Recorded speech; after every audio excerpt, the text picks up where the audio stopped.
नमस्कार, स्वागत छ यहाँहरूलाई नेपाल अनलाइन स्कुलको युट्युब च्यानलमा। आज हामी कक्षा 10 को अनिवार्य स्वास्थ्य, जनसङ्ख्या तथा वातावरण शिक्षाको एसईको 2074 सालमा मध्यमाञ्चल विकास क्षेत्रमा सोधेको प्रश्न र त्यसको उत्तरहरू हामीले यो भिडियोमा लिएर आएका छौँ। र हामीले योभन्दा अघिको भिडियोमा एसईकै 2074 सालको पूर्वाञ्चल विकास क्षेत्रमा सोधेको प्रश्न र त्यसको उत्तरहरू हेरिसकेका छौँ, बुझिसकेका छौँ। र यदि तपाईँहरूले त्यो भिडियो हेर्नुभएको छैन भने नेपाल अनलाइन स्कुलको युट्युब च्यानलमा गएर अनिवार्य स्वास्थ्य, जनसङ्ख्या तथा वातावरण शिक्षा एसई 2074 क्वेसन अथवा पास्ट क्वेसन भनेर टाइप गरेर हेर्न सक्नुहुन्छ है त। र त्यसबाट सम्पूर्ण कुराहरू पढ्न सक्नुहुन्छ।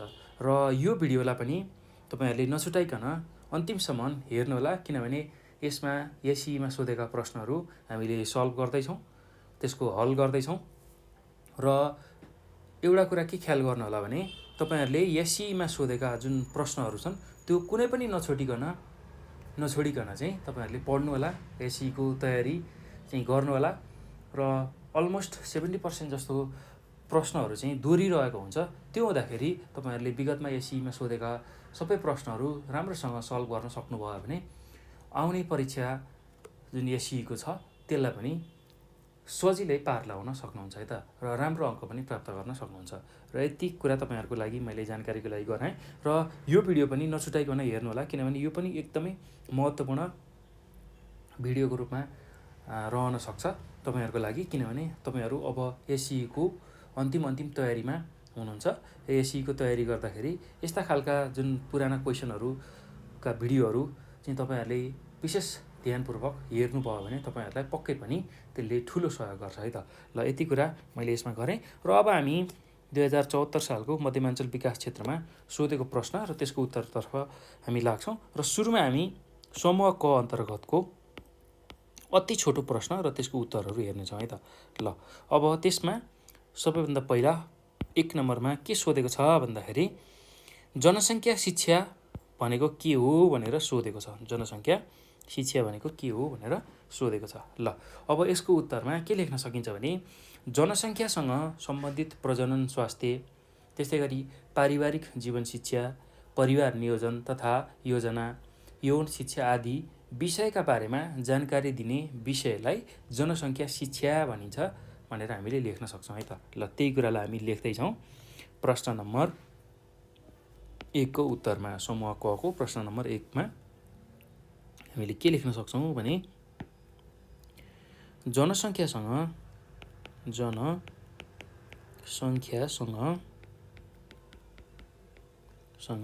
सम्बन्धित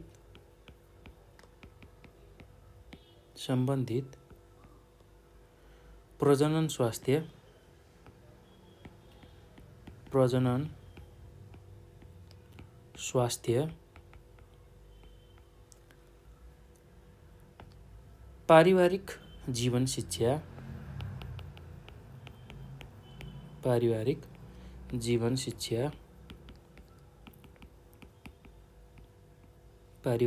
शिक्षा, परिवार नियोजन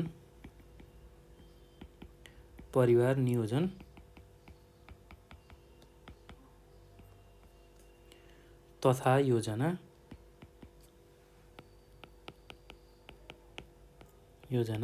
त्यस्तै गरी यौन शिक्षा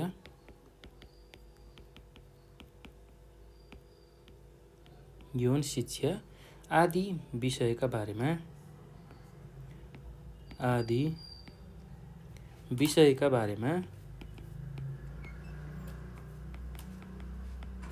बारेमा जानकारी दिने विषयलाई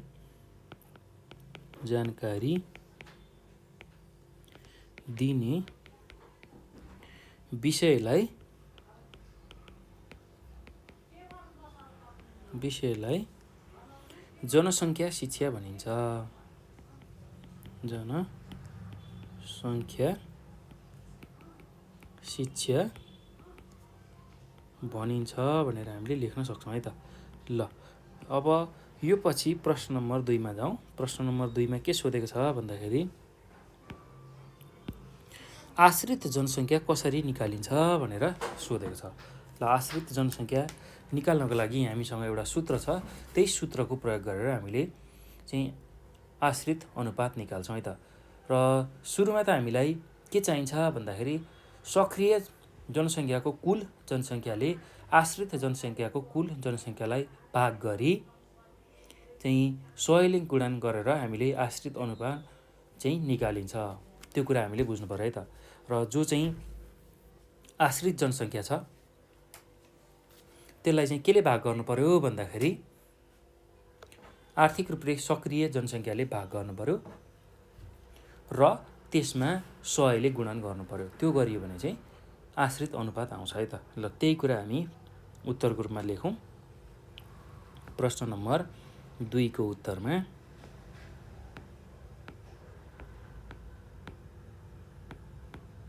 हामीले के लेख्न सक्छौँ भने प्रश्न नम्बर 2 को उत्तरमा सक्रिय जनसङ्ख्याको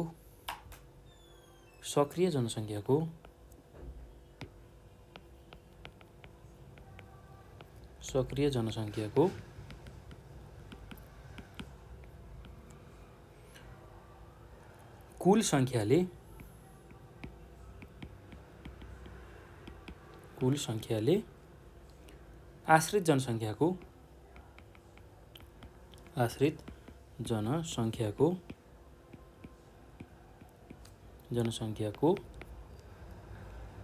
कुल जनसङ्ख्यालाई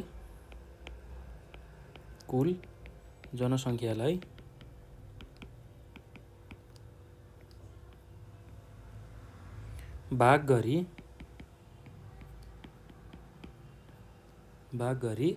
100ले गुणा गरी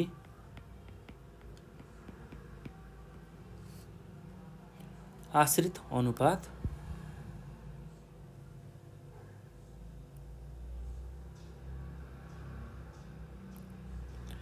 अनुपात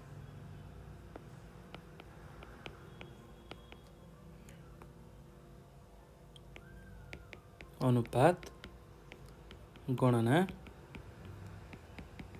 गरिन्छ भनेर हामीले लेख्छौँ है त। ल अब यसमा अर्को कुरा भनेको अब आश्रित अनुपात निकाल्न हाम्रो सूत्र छ। अब त्यही सूत्रलाई पनि लेखौँ। आश्रित जनसङ्ख्या अथवा अनुपात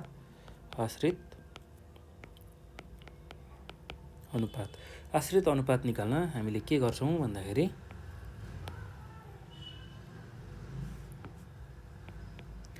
सुरुमा त जुन आश्रित जनसङ्ख्या छ त्यसलाई लेख्छौँ र त्यसलाई चाहिँ आर्थिक रूपले सक्रिय जुन जनसङ्ख्या छ त्यसले भाग गर्छौँ र 100ले गुणन गर्छौँ। ल त्यही कुरालाई हामी लेखौँ। ल अब आश्रितहरूको सङ्ख्यामा हामीले के पर्छन् भन्दाखेरि पहिला त बाल आश्रितहरूको सङ्ख्या पर्छ र वृद्ध आश्रितहरूको सङ्ख्या। ल त्यसलाई लेखौँ। बाल आश्रितहरूको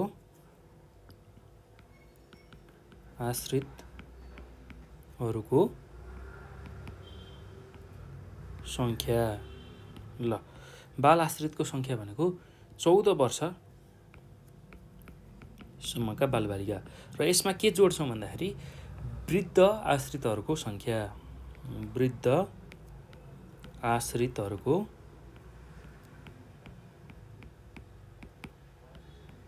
सङ्ख्यालाई जोड्छौँ र त्यो भनेको कति भन्दा 60 वर्ष वा सोभन्दा माथि भनेको 60 वर्षभन्दा माथि। ल यो माथि हुन्छ र यसलाई केले भाग गर्छौँ भन्दाखेरि आर्थिक रूपले सक्रिय जनसङ्ख्या जुन चाहिँ 15 देखि 59 वर्षको उमेरसम्म हुन्छ त्यसले भाग गर्छौँ। आर्थिक रूपले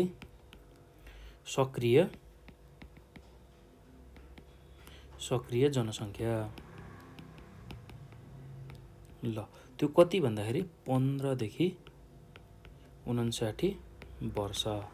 ल यति भयो। अब यसलाई फेरि हामीले के गर्छौँ भन्दाखेरि 100ले गुणन गर्छौँ है त। 100ले गुणन गर्न हामीले बाँकी नै छ। ल यति कुरा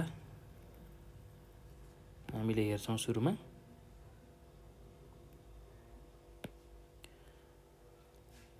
त्यसपछि हामीले अझै 100 ले गुणन गर्न बाँकी नै छ, यसलाई पनि हेर्छौँ। र अझै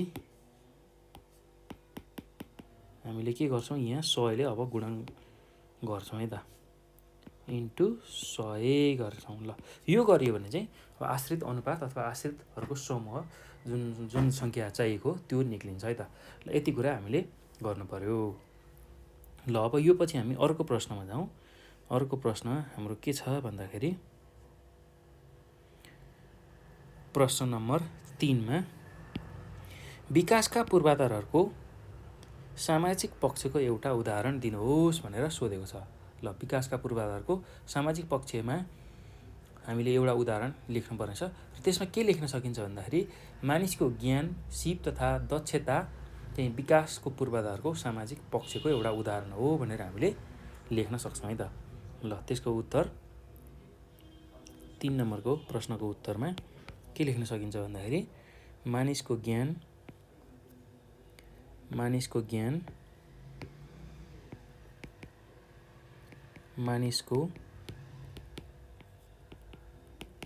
ज्ञान त्यस्तै गरेर सिप तथा दक्षता विकासका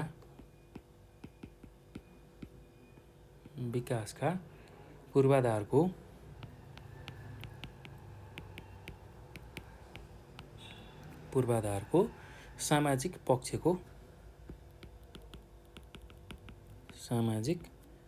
पक्षको एक उदाहरण हो।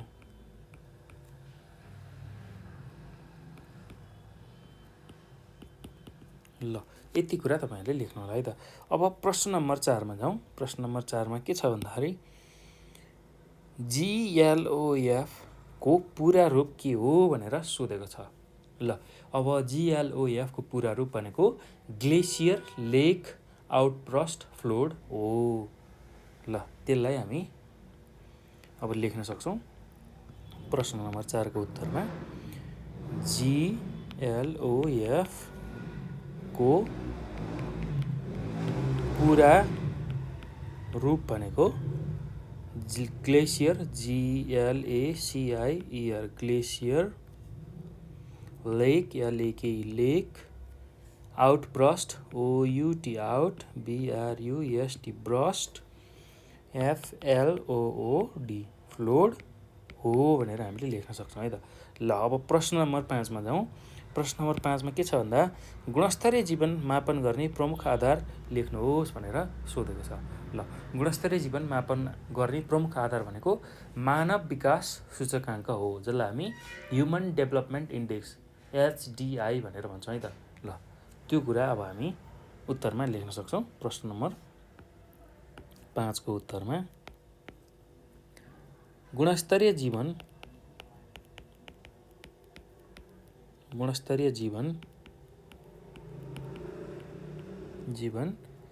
मापन गर्ने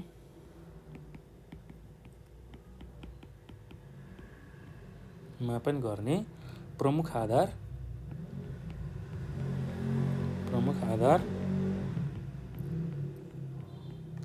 के हो भन्दाखेरि मानव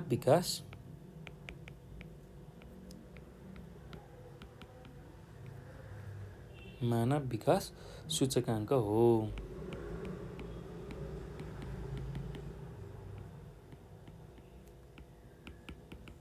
ल यति कुरा तपाईहरुले लेख्न सक्नुहुन्छ।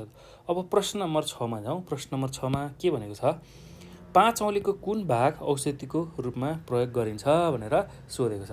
ल 5 औँलीको चाहिँ विशेष गरेर जराको भाग चाहिँ औषधिको रूपमा प्रयोग गरिन्छ। ल त्यही कुरा हामी उत्तरमा लेख्न सक्छौँ।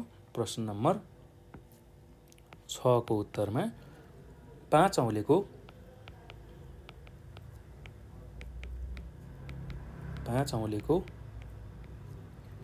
जरा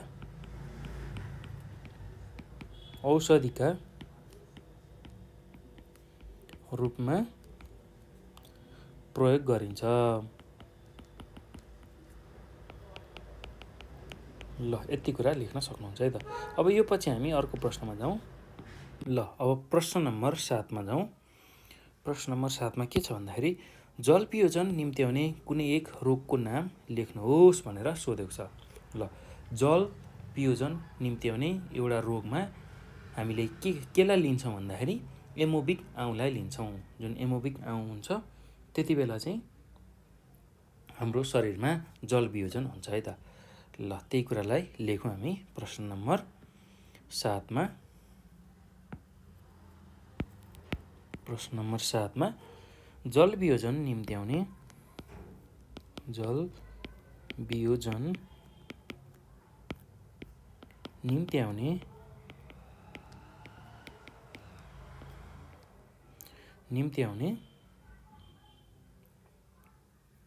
कुनै एक रोग भनेको एमोबिक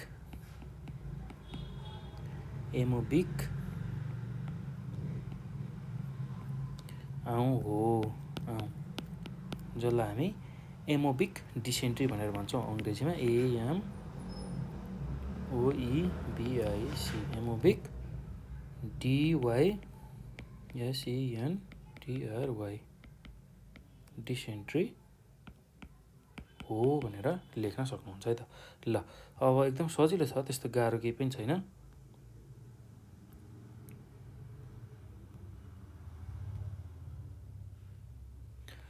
ल अब प्रश्न नम्बर 8 मा जाउँ। प्रश्न नम्बर 8 मा के छ भन्दाखेरि गर्भवती महिलाको हेरचाहमा श्रीमानको भूमिका सबैभन्दा महत्त्वपूर्ण हुनुको कुनै एक कारण लेख्नुहोस् भनेर सोधेको छ। ल अब यसमा के लेख्न सकिन्छ भने श्रीमानसँग राम्रो समझदारी हुने हुँदा सुरक्षित मातृत्वमा अनुकूल वातावरण प्रदान हुन्छ। त्यसैले गर्भवती महिलाको हेरचाहमा श्रीमानको भूमिका सबैभन्दा महत्त्वपूर्ण हुन्छ भनेर यस्तो खालको उत्तर तपाईँहरूले लेख्न सक्नुहुन्छ है त। ल श्रीमानसँग चाहिँ राम्रो समझदारी हुने हुँदा सुरक्षित मातृत्वमा अनुकूल वातावरण प्रदान हुन्छ र त्यो कारणले गर्भवती महिलाको हेरचाहमा श्रीमानको भूमिका सबैभन्दा महत्त्वपूर्ण हुन्छ भनेर लेख्न सकिन्छ है त। ल त्यसैलाई हामी लेखौँ प्रश्न नम्बर 8 मा। प्रश्न नम्बर 8 को उत्तरमा ल श्रीमानसँग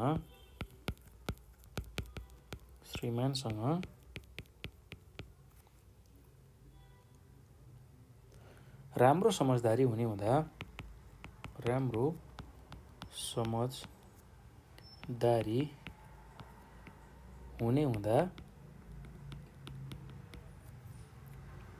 सुरक्षित मातृत्व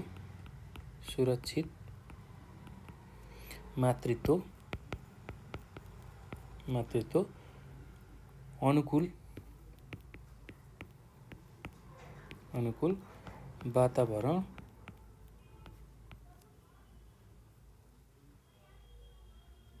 प्रदान हुन्छ। त्यसैले गर्भवती महिलाको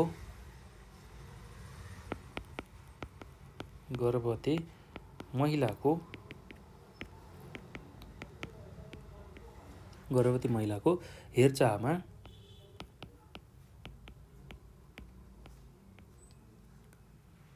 श्रीमानको भूमिका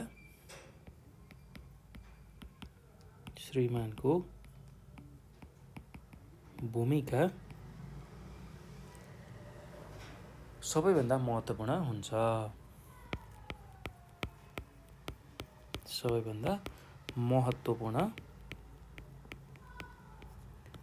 हुन्छ भनेर हामीले लेख्न सक्छौँ है त। ल अब यो पछि प्रश्न नम्बर 9 मा जाउँ। प्रश्न नम्बर 9 मा के छ भन्दाखेरि उच्च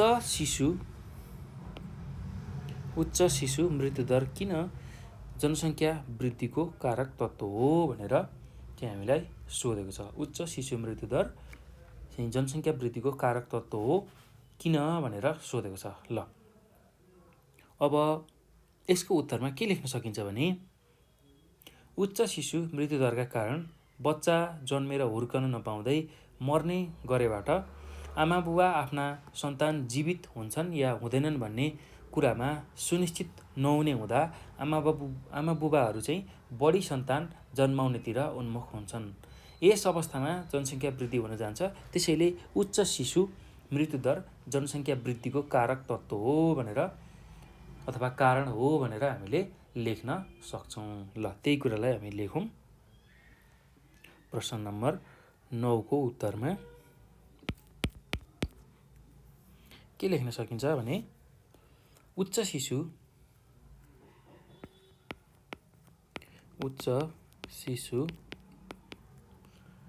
मृत्युदरका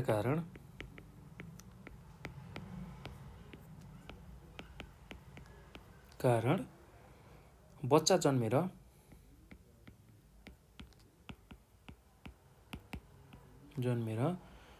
हुर्कन नपाउँदै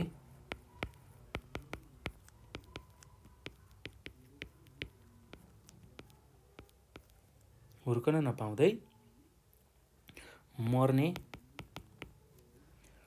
गरेबाट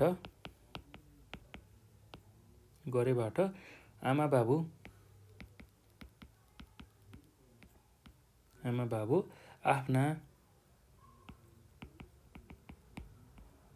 आफ्ना सन्तान जीवित हुन्छन्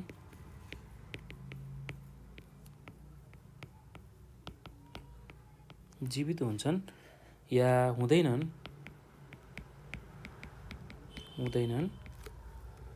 भन्ने कुरामा सुनिश्चित नहुने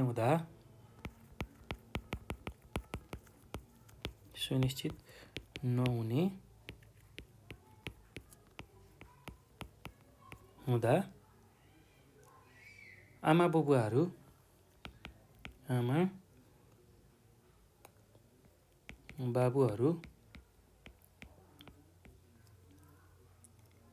बढी सन्तान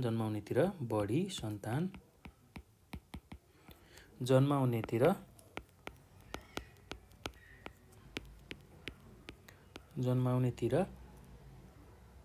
उन्मुख हुन्छन्।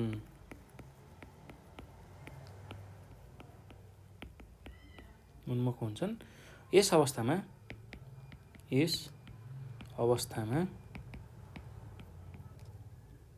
जनसङ्ख्या वृद्धि हुन जान्छ।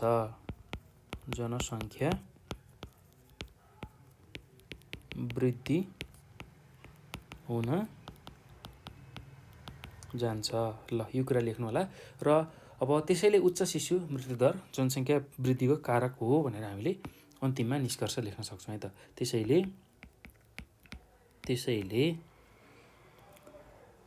उच्च शिशु मृत्युदर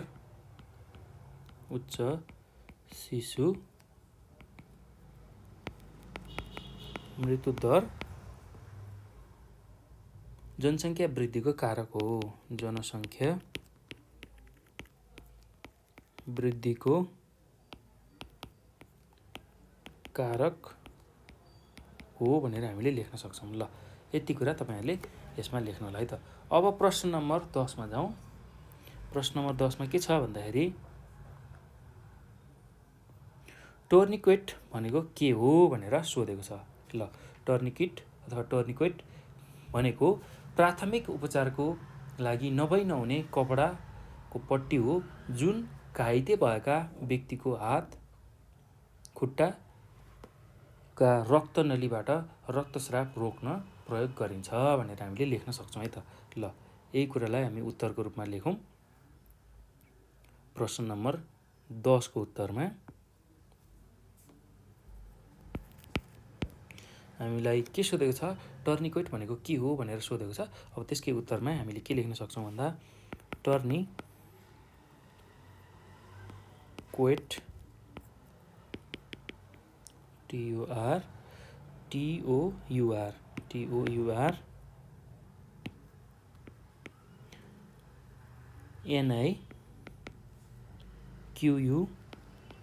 TORNIQUET टोर्निक्वेट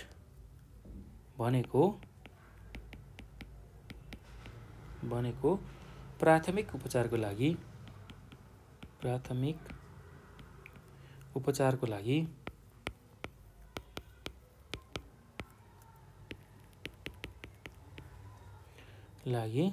नभई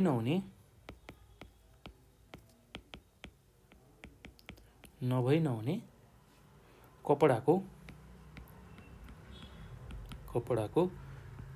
पट्टी हो जुन घाइते भएका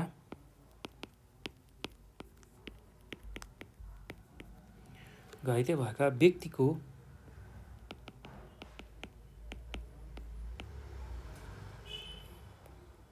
हात खुट्टाका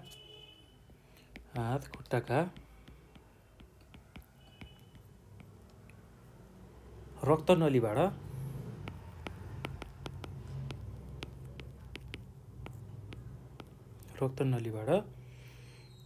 रक्तस्राव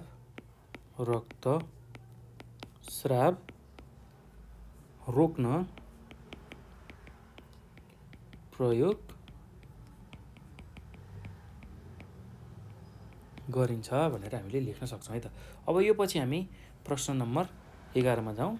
समूह क को अन्तिम प्रश्नमा विषालु सर्पको टोकाइ कसरी पहिचान गर्न सकिन्छ, कुनै एउटा लक्षण लेख्नुहोस् भनेर सोधेको छ। ल, विषालु सर्पले टोकेको ठाउँमा चाहिँ के हुन्छ भन्दाखेरि त्यहाँ सर्पको जुन दाँतहरू छ त्यसको निशानी हुन्छ, त्यो कुरा हामीले बुझ्नु पर्यो है त।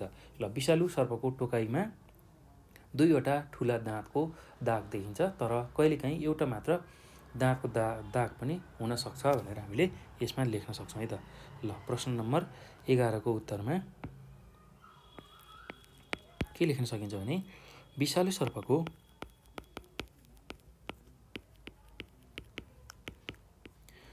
सर्पको टोकाइमा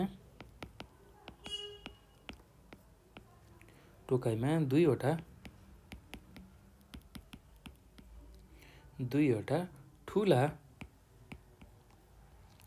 दाँतको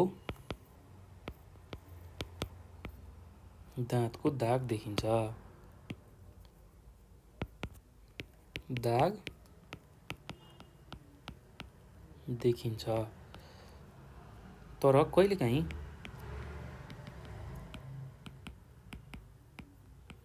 तर कहिलेकाहीँ एउटा मात्र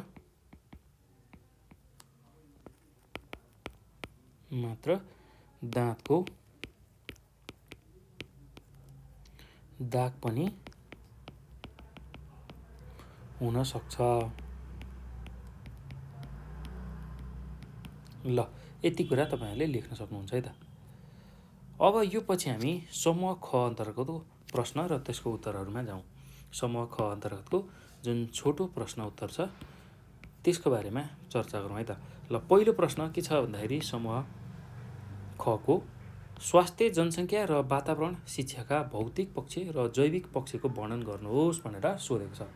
ल, अब यही दुईटा कुराहरुको बारेमा हामीले लेख्नुपर्ने छ। भौतिक पक्ष र जैविक पक्ष के को भन्दाखेरि स्वास्थ्य, जनसङ्ख्या र वातावरण शिक्षाको। ल, यसलाई कसरी लेख्न सकिन्छ भन्दाखेरि अब यसलाई ध्यानपूर्वक तपाईहरुले सुन्नु होला। यसको उत्तर म लेखाउन्न, यसलाई म व्याख्या गरिदिन्छु कसरी लेख्ने उत्तर र के कुराहरु समावेश गर्ने त्यो कुरा तपाईहरुले एकदम ध्यानपूर्वक सुन्नु होला र सुनेकै आधारमा लेख्न सकिने खालको छ।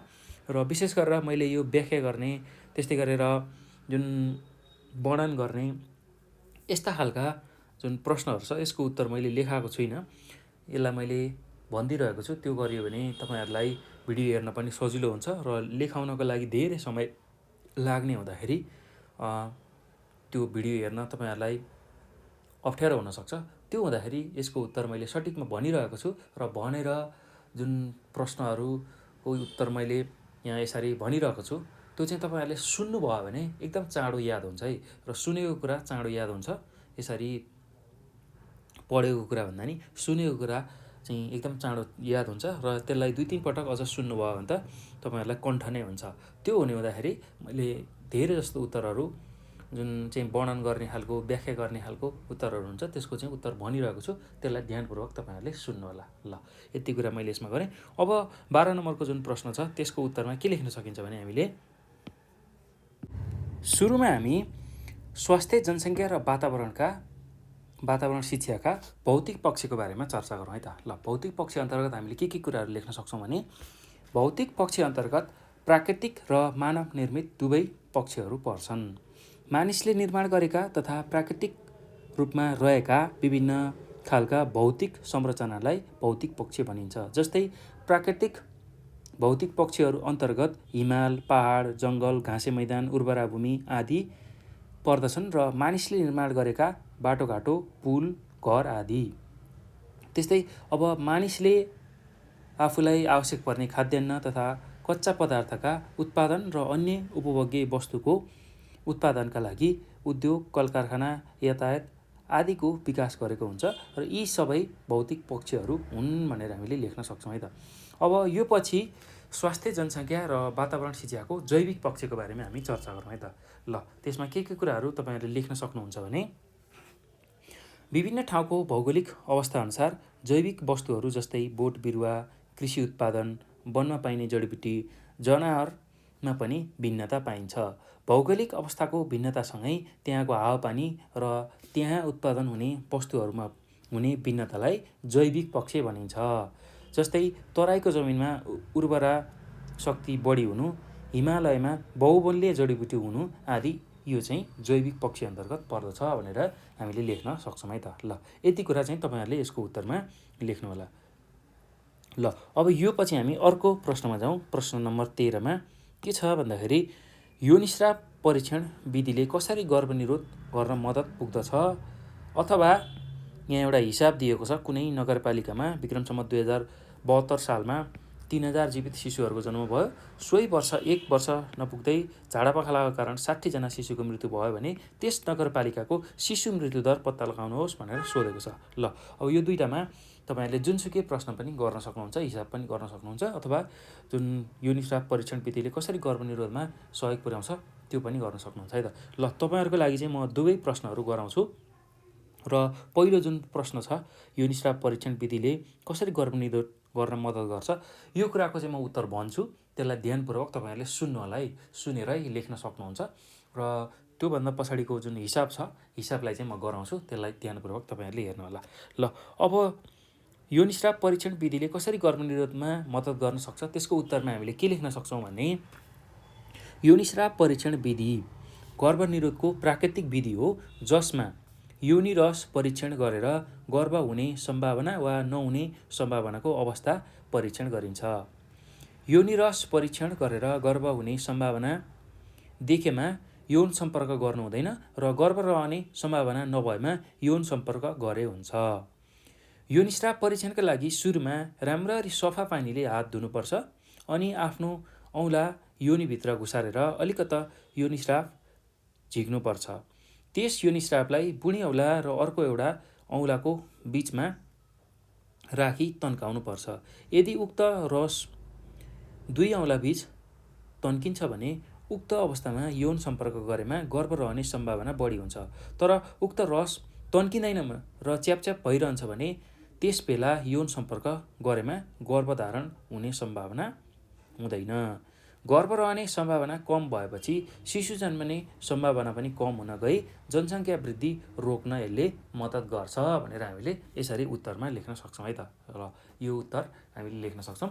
र अब यो पछि हामी अर्को 13कै अथवामा हामीलाई के सोधेको छ भन्दाखेरि शिशु मृत्यु दर पत्ता लगा भनेर प्रश्न सोधेको छ र त्यसलाई पहिला अब के कुराहरू दिएको छन् त्यो कुराहरू लेख्दै हामी शिशु मृत्यु दर पत्ता लगाउँछौँ है त। ल, अब समूह ख अन्तर्गतको प्रश्न उत्तरमा समूह खको प्रश्न उत्तरमा हामीले 12 नम्बरको प्रश्न उत्तरको बारेमा छलफल गरिसक्यौँ। अब त्यस्तै गरी 13 नम्बरको चाहिँ अथवावाला जुन हिसाबवाला प्रश्न छ त्यसको चाहिँ समाधान हेर्दैछौँ। ल, यसमा अब हामीलाई के कुराहरू दिएको छ त्यो कुरा हामी सुरुमा लेख्छौँ है त। हामीलाई दिएको कुरा यहाँ के कुराहरू दिएको छ भन्दाखेरि विक्रम सम्वत 2072 सालमा कुनै नगरपालिकामा कुनै नगरपालिकामा जीवित जन्मेका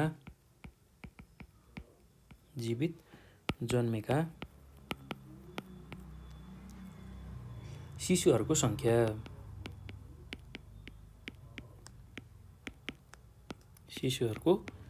सङ्ख्या कति दिएको छ भन्दाखेरि 3000। ल त्यस्तै अर्को के कुरा दिएको छ भन्दाखेरि विक्रम सम्वत 2072 सालमै 1 वर्ष नपुग्दै मर्ने शिशुहरूको सङ्ख्या। विक्रम सम्वत 2072 सालमै 1 वर्ष नपुग्दै मर्ने शिशुहरूको सङ्ख्या।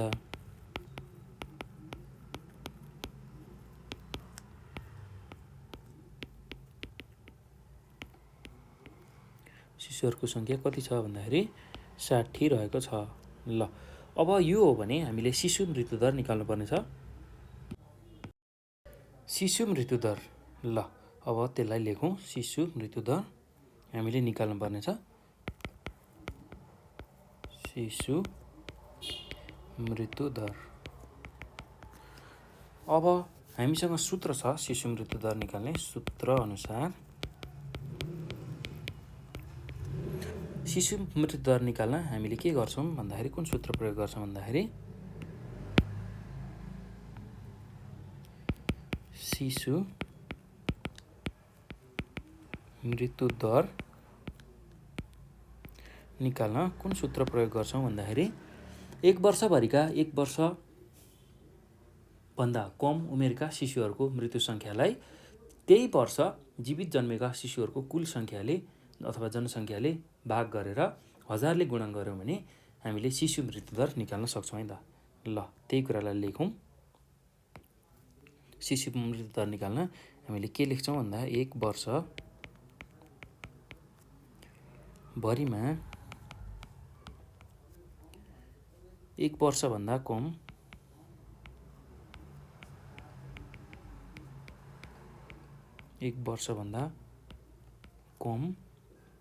उमेरका शिशुहरूको मृत्यु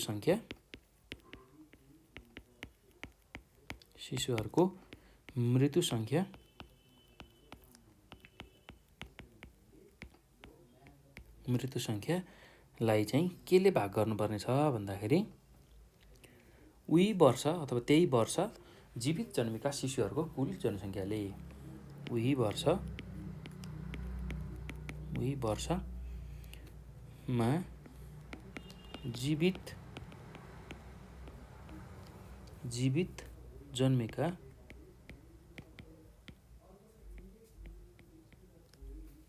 शिशुहरूको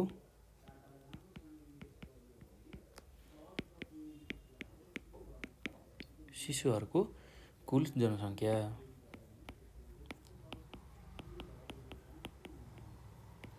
कुल जनसङ्ख्याले भाग गरिन्छ र त्यसमा 1000 ले गुणन गरिन्छ। ल अब हामीलाई दिएको तथ्य अनुसार लेखौँ त।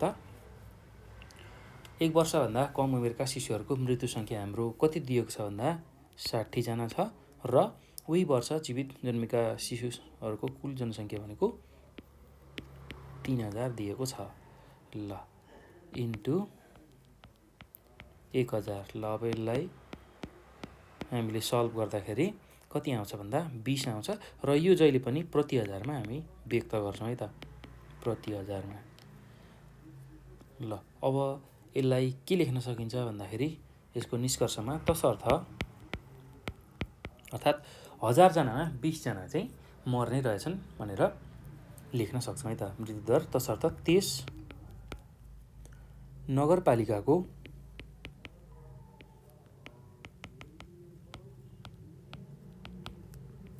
नगरपालिकाको शिशु मृत्युदर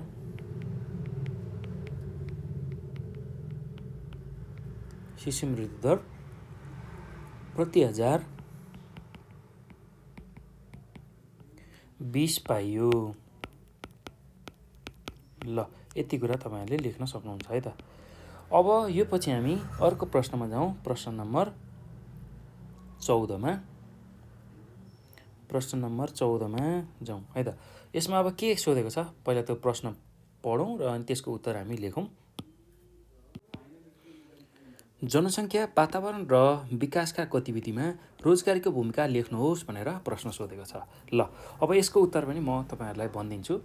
यसलाई ध्यानपूर्वक तपाईँहरूले सुनेर लेख्न सक्नुहुन्छ है त।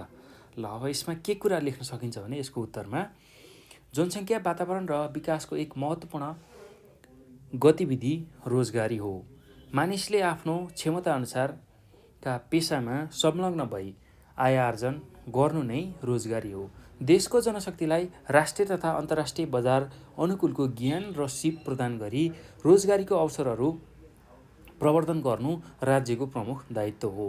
नेपालमा कृषि क्षेत्रमा नदेखिने गरी धेरै बेरोजगारी व्याप्त छ भने सिप, पुँजी र प्रवृत्तिमा बहुसङ्ख्यक जनताको आवश्यक पहुँच निकै कम छ। यस अवस्थामा स्वरोजगारीको प्रवर्धन सीमित मात्रामा हुन्छ। उद्यमशीलता, स्तरीय सिप विकास र नयाँ रोजगारीका अवसर सिर्जना गरेर रोजगारी विकास गर्न सकिन्छ। यसले एकातिर जनसङ्ख्या व्यवस्थापनका लागि सकारात्मक प्रभाव पार्छ र अर्कोतिर वातावरणीय स्रोत तथा साधनको उचित सदुपयोगबाट आर्थिक विकास हुन्छ भनेर हामीले यसको उत्तर लेख्न सक्छौँ है त। ल यति कुरा तपाईँहरूले यसको उत्तरमा लेख्नु होला। एकदम सजिलो छ, त्यस्तो गाह्रो केही पनि छैन र यसलाई तपाईँहरूले रिपिट गरेर सुन्न नि सक्नुहुन्छ र तपाईँहरूलाई जबसम्म यो कुरा कण्ठ हुँदैन तबसम्म रिपिट गरेर यसलाई सुन्न सक्नुहुन्छ है त। ल त्यस्तै अब अर्को प्रश्नमा जाउँ। यो पछि हामी अर्को प्रश्नमा जाउँ। हिमाली प्रदेशको पारिस्थितिक पद्धतिमा परेका असरहरूलाई किन चुनौतीका रूपमा लिनुपर्छ स्पष्ट पार्नुहोस् भनेर प्रश्न सोधेको छ। ल हेर्नुहोस् त, हिमाली प्रदेशमा जुन पारिस्थितिक पद्धति छ त्यहाँ चाहिँ विभिन्न असरहरू परेको छ हो, त्यसलाई चाहिँ किन चुनौतीको रूपमा हामीले लिनु पर्यो त, त्यही कुरालाई स्पष्ट पार्नुहोस् भनेर प्रश्नले सोधेको छ। ल अब यसको उत्तरमा के लेख्न सकिन्छ भने यसको उत्तर पनि म भन्छु तपाईँहरूलाई, यसलाई ध्यानपूर्वक सुन्नु होला। यसको उत्तर पनि म लेखाउन्न, तपाईँहरूले सुनेरै लेख्न सक्नुहुन्छ। अब यसको उत्तरमा हामीले के लेख्न सक्छौँ भने हिम श्रृङ्खला, हिमाल, हिमताल, हिमटाकुराहरू हिमाली प्रदेशका सुन्दरता हुन्। तर यस प्रदेशमा प्राय हिउँ परिरहने र चिसो भइरहने हावापानी एवं भौगोलिक विकटताका कारण मानव बस्ती पातलो छ। यस प्रदेशमा जनसङ्ख्याको चाप कम छ, त्यसैले मानिसहरूको प्रकृतिमा बढ्दो निर्भरताका कारण वनजङ्गलहरू विनाश हुने क्रम बढ्दो छ। इन्धनका रूपमा दाउरा खपत बढिरहेको छ। यहाँ आय आर्जनको क्षेत्र तथा रोजगारीका अवसरहरू कमी भएकाले मानिसहरू रोजगारी र अन्य सुविधा प्राप्त गर्नको लागि सहर र तराई झर्ने क्रम बढ्दो छ। यहाँ भौगोलिक विकटताका कारण विकास निर्माणका कामहरू पर्याप्त हुन सकेका छैनन्। साथै आधुनिकताले छुन नसकेको कारण परम्परागत सोच, मान्यता र मूल्यहरूले स्थान पाइरहेको अवस्था छ। तसर्थ यो हिमाली प्रदेशको पारिस्थितिक पद्धतिमा परेका असरहरूलाई चुनौतीका रूपमा लिनुपर्छ भनेर हामीले यसको उत्तर लेख्न सक्छौँ है त। ल एकदम सजिलो छ, त्यस्तो गाह्रो केही पनि छैन। यति चाहिँ काम तपाईँहरूले गर्नु होला है त। ल अब यो पछि हामी अर्को प्रश्नमा जाउँ। अर्को प्रश्न के छ भन्दाखेरि गुणस्तरीय जीवनका लागि उपयुक्त उमेरमा विवाह विषयमा छोटो टिप्पणी तयार पार्नुहोस् भनेर सोधेको छ। ल अब हामीले के कुरा लेख्नुपर्ने छ भन्दाखेरि एउटा छोटो टिप्पणी लेख्नुपर्ने छ यसको उत्तरमा। के को बारेमा भन्दाखेरि गुणस्तरीय जीवनको लागि उपयुक्त उमेरमा विवाह गरियो भने चाहिँ त्यसले चाहिँ गुणस्तरीय जीवन जिउनको लागि सहयोग पुर्याउँछ कसरी भन्ने खालको प्रश्न छ र त्यसको उत्तर हामीले टिप्पणीको रूपमा लेख्नुपर्ने छ। ल अब यसको पनि उत्तर म बताउँछु, भनिदिन्छु, तपाईँहरूले यसलाई सजिलै लेख्न सक्नुहुन्छ है त। ल अब यसको उत्तरमा के लेख्न सकिन्छ भने गुणस्तरीय जीवन निर्माणमा उपयुक्त उमेरमा विवाहले महत्त्वपूर्ण योगदान गरेको हुन्छ। उपयुक्त उमेरमा विवाह भन्नाले शारीरिक र आर्थिक रूपमा सबल भएपछि मात्र गरिने विवाहको उमेरलाई जनाउँछ। उपयुक्त उमेर पुरा भई विवाह भएमा सोचेअनुसारको पढाइ पुरा गर्न र आय आर्जनका काम गर्न सकिन्छ। यसो भएमा उपयुक्त जीवन साथीको छनौट गर्न, त्यस्तै उपयुक्त समयमा बच्चा जन्माउन तथा जिम्मेवार आमाबाबुको भूमिका निर्वाह गर्न सहज हुन्छ। उपयुक्त उमेरमा विवाह गर्नाले थोरै मात्र बच्चा जन्मी आमा र शिशु दुवैको स्वास्थ्य राम्रो रहन्छ भने जिम्मेवार आमाबुवा बनिसकेपछि चाहिँ त्यही अनुसारको बच्चाको हेरचाह पनि हुन जान्छ। ल अब यसले गर्दाखेरि बच्चाको शारीरिक, मानसिक, बौद्धिक विकास भई भविष्यमा एक सबल पारिवारिक व्यक्ति बनी आय आर्जनमा महत्त्वपूर्ण भूमिका पनि निर्वाह गर्दछ, जसले गर्दा पारिवारिक जीवन सुखमय भई गुणस्तरीय जीवन सिर्जना हुन्छ भनेर हामीले यसको उत्तरमा लेख्न सक्छौँ है त। ल यति कुरा चाहिँ तपाईँहरूले चाहिँ लेख्न सक्नुहुन्छ है यसको उत्तरमा। र एकचोटि सुन्दा याद नभए यसलाई बार बार तपाईँहरूले दोहोऱ्याएर पनि सुन्न सक्नुहुन्छ। एकदम सजिलो छ, त्यस्तो गाह्रो केही पनि छैन। ल यति कुरा तपाईँहरूले लेख्नु होला। अब अर्को प्रश्न छ प्रश्न नम्बर 17मा। प्रश्न नम्बर 17मा के छ भन्दाखेरि पहाडी प्रदेश अन्य प्रदेशभन्दा जैविक विविधतामा धनी हुनुका कुनै 4 कारणहरू उल्लेख गर्नुहोस् भनेर सोधेको छ। अन्य प्रदेशको तुलनामा पहाडी प्रदेश चाहिँ जैविक विविधतामा धनी छ, त्यो किन भनेर हामीले लेख्नुपर्ने छ 4वटा बुँदामा। ल अब म त्यो बुँदाहरूलाई चाहिँ म लेखाइदिन्छु, यसलाई ध्यानपूर्वक हेर्नुहोला र बुझ्नुहोला। ल प्रश्न नम्बर 17को उत्तरमा हामीले के लेख्न सक्छौँ भने पहाडी प्रदेश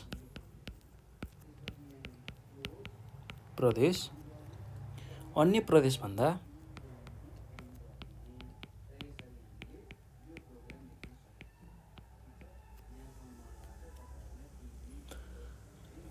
जैविक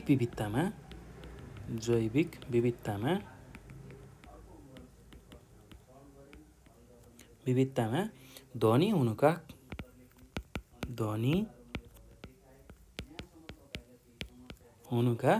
4वटा कारणहरू। ल अब त्यसमा पहिलो कारण के हुन सक्छ भन्दा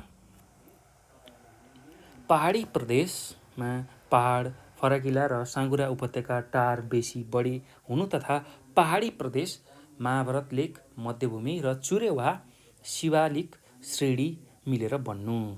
ल त्यही कुरा लेखौँ, पहाडी प्रदेश चाहिँ पहाड, त्यस्तै गरेर फराकिला र साँघुरा उपत्यका, फराकिला र साँघुरा उपत्यका, त्यस्तै टार बेसी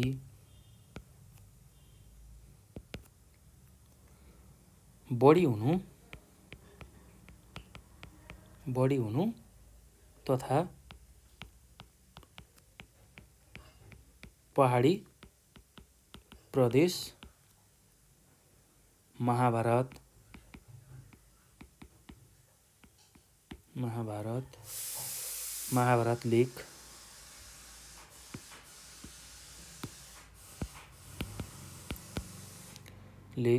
प्रदेश महाभारत लेक, मध्यभूमि र चुरे वा शिवालिक श्रेणी मिलेर बन्नु।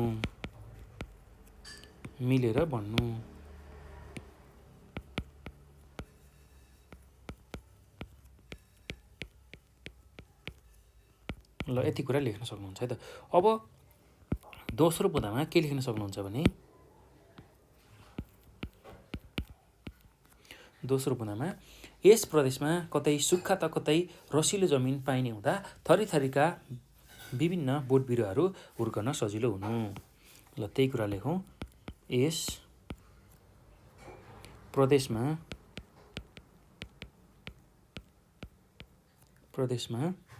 कतै सुक्खा त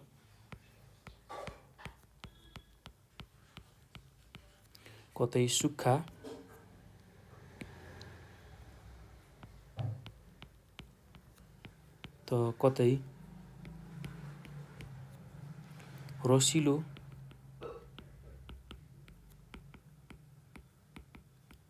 जमिन पाइने हुँदा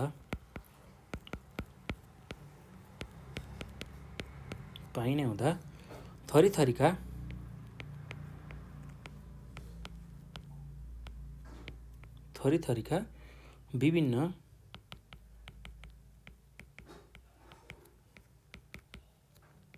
बोट बिरुवाहरू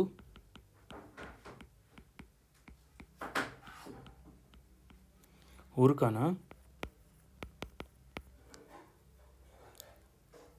सजिलो हुनु।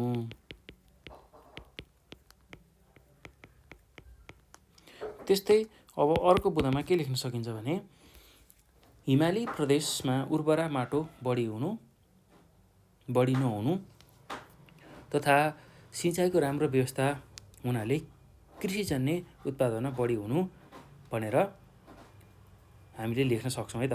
अब हिमाली प्रदेशमा चाहिँ माटो उर्वरा त्यस्तो हुँदैन र सिँचाइको पनि त्यस्तो राम्रो विकास हुँदैन, तर पहाडी क्षेत्रमा जुन छ पहाडी क्षेत्र त्यसमा चाहिँ उर्वरा माटो हुने र सिँचाइको राम्रो व्यवस्था हुने हुँदाखेरि कृषिजन्य उत्पादनलाई चाहिँ त्यसले बढावा दिन्छ भनेर हामीले लेख्न सक्छौँ है त। अब पहाडी क्षेत्रमा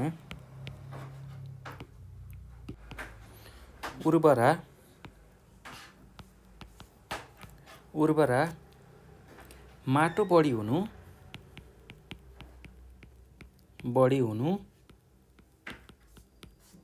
हुनु तथा सिँचाइको राम्रो व्यवस्था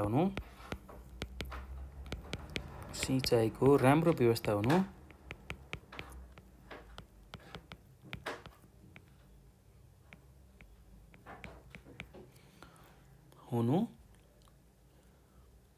कृषिजन्य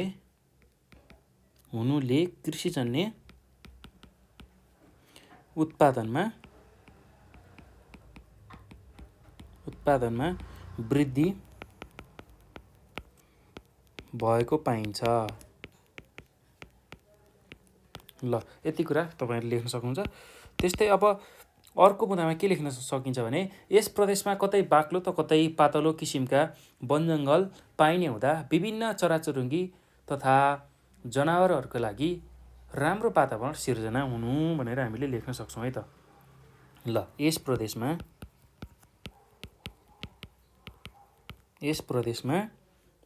कतै बाक्लो त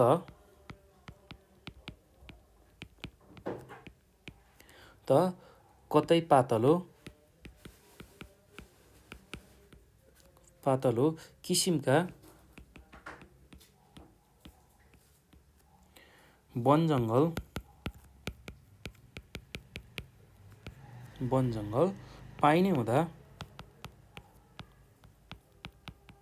पाइने हुँदा विभिन्न चराचुरुङ्गी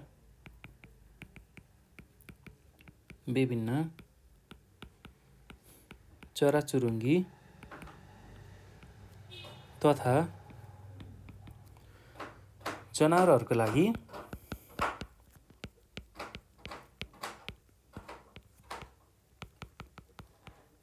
लागि हाम्रो वातावरण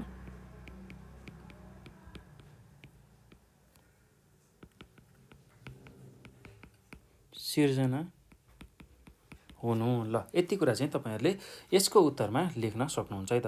ल अब हामी अर्को प्रश्नमा जाउँ र 17मै अर्को हाम्रो प्रश्न छ अथवामा दुर्लभ पशुपन्छीहरूको संरक्षण गर्न कस्ता कुराहरूमा ध्यान पुर्याउनु पर्दछ लेख्नुहोस् भनेर सोधेको छ। दुर्लभ पशुपन्छीहरूको संरक्षण गर्न कस्ता कुराहरूमा हामीले ध्यान पुर्याउनु पर्छ त्यसको बारेमा हामीले लेख्नुपर्ने छ। ल अब यसको उत्तर म भनिदिन्छु, तपाईहरुले यसलाई सजिलैसँग सुनेर लेख्न सक्नुहुन्छ है त।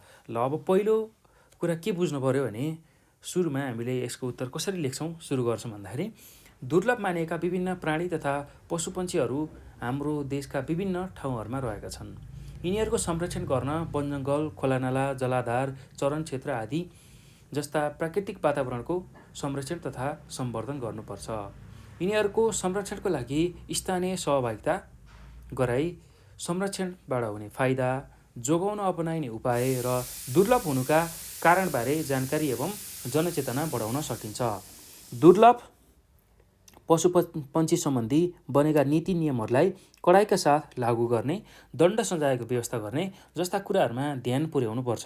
त्यसै गरी दुर्लभ प्राणी तथा पशुपक्षीको उपयुक्त सम्वर्धन र संरक्षण गर्न उपलब्ध पारिस्थितिक प्रणालीको प्राकृतिक अवस्थाको यथार्थ स्थिति पत्ता लगाउन, अध्ययन गर्न तथा अनुसन्धानका लागि चाहिँ हामीले कार्य अगाडि बढाउनु पर्दछ। परस्थानीय संरक्षणमा जोड दिई कृत्रिम तवरले प्राकृतिक खाना र स्थानको व्यवस्था गर्ने कुरामा ध्यान पुर्याउनु पर्छ भनेर हामीले यसको उत्तरमा लेख्न सक्छौँ है त। ल, यति चाहिँ कुरा तपाईँहरूले सुनेकै आधारमा सजिलैसँग आफ्नो परीक्षामा लेख्न सक्नुहुन्छ है त। ल, अब यो पछि हामी अर्को प्रश्नमा जाउँ। अर्को प्रश्न के छ भन्दाखेरि सर्ने र नसर्ने रोग बीच भिन्नता छुट्याउनुहोस् भनेर सोधेको छ।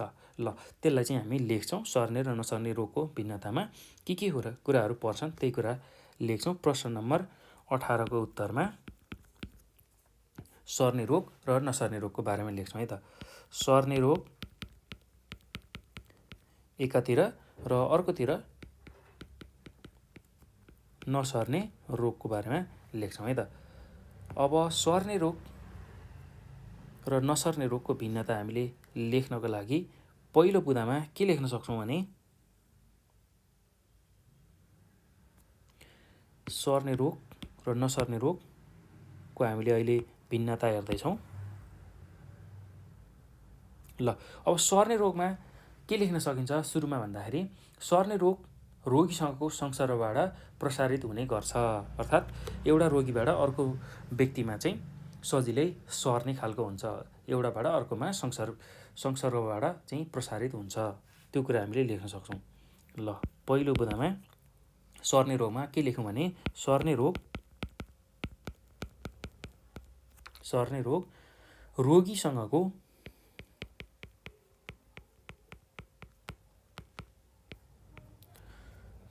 संसर्गबाट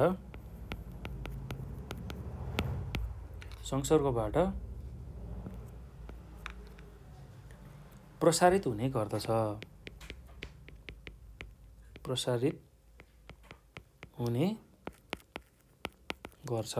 त्यस्तै नसर्ने रोगमा के लेख्न सकिन्छ भने यो रोग प्राय एक व्यक्तिबाट अर्कोमा सर्दैन। यो रोग प्राय एक व्यक्तिबाट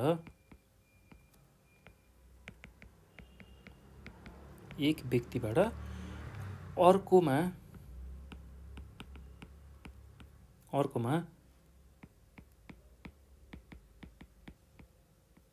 सर्दैनन्। ल, अब दोस्रो बुँदामा के लेख्न सकिन्छ भन्दाखेरि सर्ने रोगमा यो रोग प्राय छिट्टै लाग्ने र छिट्टै निकै हुने प्रकृतिका हुन्छन्, जस्तै रुगाखोकी, हैजा आदि। ल, त्यही कुरा लेखौँ।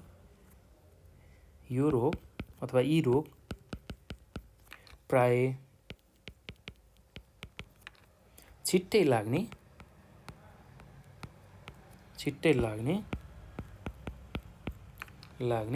र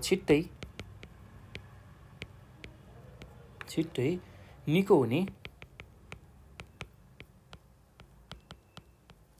हुने प्रकृतिका हुन्छन्।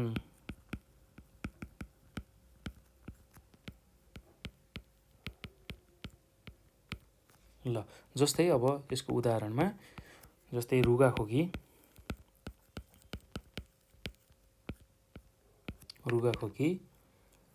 हैजा आदि। ल, यो कुरा लेख्न सक्नुहुन्छ है त। अब नसर्ने रोगमा के लेख्न सक्नुहुन्छ भने यो रोग प्राय लामो समयसम्म लागिरहने र पूर्णतया निको नहुने प्रकृतिका हुन्छन्, जस्तै क्यान्सर, मधुमेह आदि। ल, यही कुरा हामी लेख्न सक्छौँ है त। यो रोग अथवा नसर्ने रोग प्राय लामो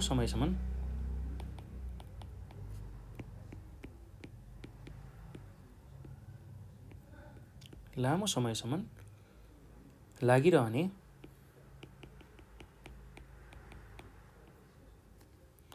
र पूर्णतया निको नहुने प्रकृतिका हुन्छन्। निको नहुने प्रकृतिका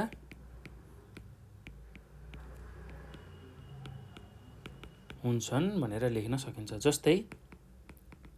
जस्तै क्यान्सर, मधुमेह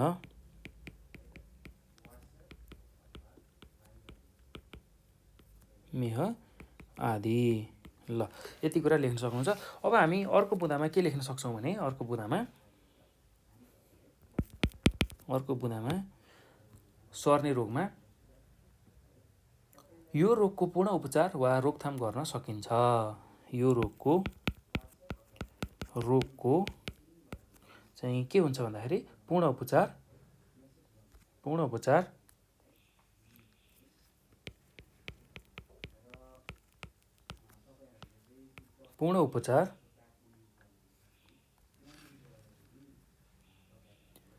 वा रोकथाम गर्न सकिन्छ।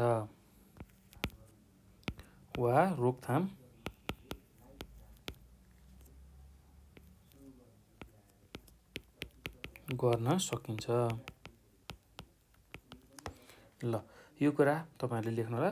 अब अर्कोमा छ घ नम्बरको गमा गकै नसर्ने रोगमा के लेख्न सकिन्छ भने यो प्रकारको रोग निर्मलीकरण सम्भव छैन। यो प्रकारको रोगको निर्मलीकरण अर्थात् यसलाई पूर्ण रूपमा निको बनाउन सकिन्न। यो रोगको अथवा यस्तो प्रकारको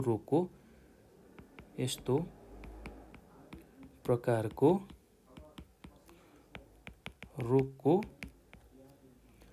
निर्मलीकरण सम्भव छैन।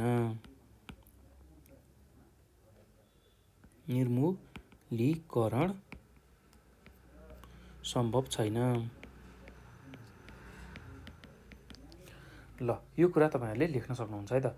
अब अर्को बुँदामा लेखौँ। के लेखौँ भन्दाखेरि सर्ने रोगमा यो रोगको प्रमुख कारण कीटाणुहरू वा परजीवी हुन् जुन हाम्रो वातावरण, रहनसहन आदिबाट स्वस्थ व्यक्तिमा संक्रमण हुन सक्छन्। ल त्यही कुरा लेखौँ। यो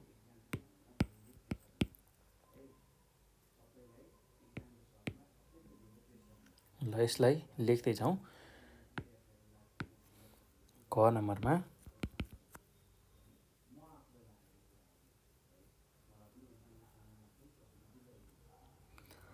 यो रोगको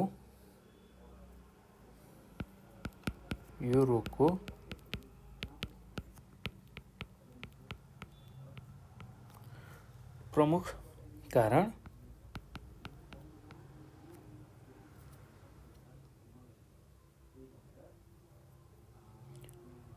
कीटाणुहरू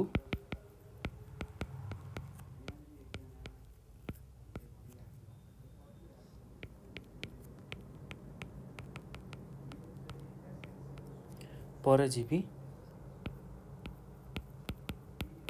हुन् जुन हाम्रो वातावरण,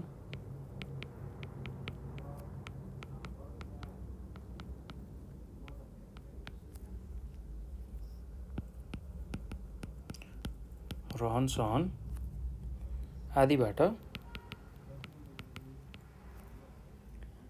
स्वस्थ व्यक्तिमा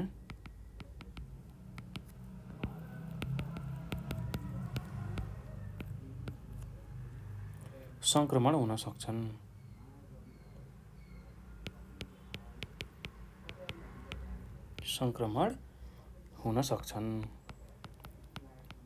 ल यति कुरा लेख्न सक्नुहुन्छ। त्यस्तै अब नसर्ने रोगमा के लेख्न सक्नुहुन्छ भने यो रोग लाग्ने वा नलाग्ने भन्ने कुरा मानिसको जीवनशैलीमा निर्भर रहन्छ भनेर लेख्न सक्नुहुन्छ। यो रोग लाग्ने वा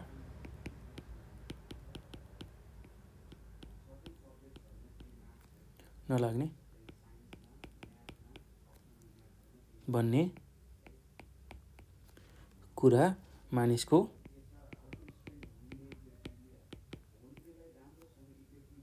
जीवनशैली मा निर्भर रहन्छ।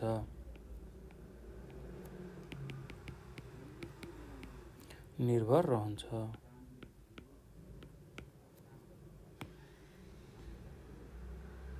ल यति कुरा तपाईँहरूले यसमा लेख्न सक्नुहुन्छ त। अब हामी अर्को प्रश्नमा जाउँ। अर्को प्रश्न के छ भन्दाखेरि प्रश्न नम्बर 19मा गर्भवती अवस्थामा आउन सक्ने समस्याहरूबाट बच्न कुन कुन पक्षमा ध्यान पुर्याउनु आवश्यक छ छोटकरीमा लेख्नुहोस् भनेर सोधेको छ। ल अब यसको उत्तर पनि म व्याख्या गर्छु र केही मुख्य बुदाहरूलाई म लेखिदिन्छु। ल 19 नम्बरको प्रश्नमा हामीले के लेख्न सक्छौँ भन्दाखेरि 19 नम्बरको प्रश्नमा गर्भवती अवस्थामा आउन सक्ने समस्याबाट बच्न चाहिँ कुन कुन पक्षमा ध्यान पुर्याउनु आवश्यक छ भनेर हामीलाई सोधेको छ। ल सुरुमा त अब हामीले के कुरा बुझौँ भने स्वस्थ गर्भवती महिलाले स्वस्थ शिशुको जन्म दिन्छन्, तसर्थ महिला गर्भवती भएदेखि नै उनको स्वास्थ्यको ख्याल गर्नुपर्छ। गर्भवती अवस्थामा आउन सक्ने समस्याहरूबाट बच्न चाहिँ निम्न पक्षमा ध्यान दिन आवश्यक छ। ल त्यही कुरालाई म लेख्छु है त। गर्भवती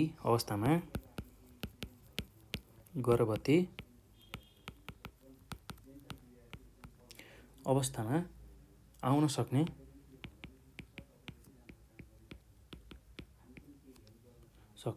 समस्याहरूबाट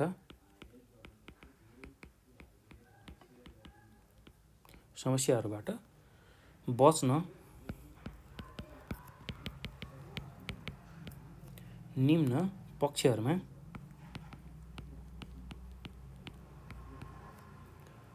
ध्यान पुर्याउनु आवश्यक छ।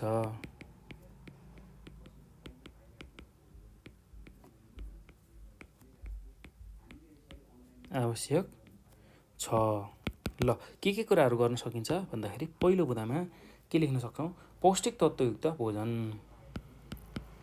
पौष्टिक तत्त्वयुक्त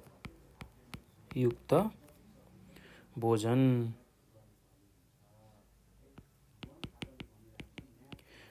ध्यान दिने। त्यस्तै अर्को भनेको नियमित स्वास्थ्य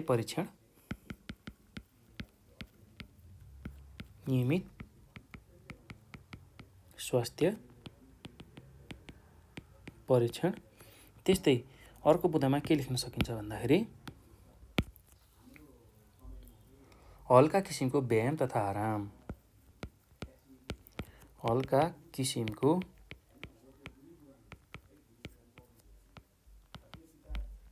व्यायाम तथा आराम। त्यस्तै अर्को के लेख्न सकिन्छ भने व्यक्तिगत सरसफाइमा ध्यान पुर्याउनु पर्यो। त्यस्तै अर्को के गर्न सकिन्छ भन्दाखेरि धनुष्टङ्कार विरुद्ध टिटी खोप दिने। धनुष्टङ्कार विरुद्ध टिटी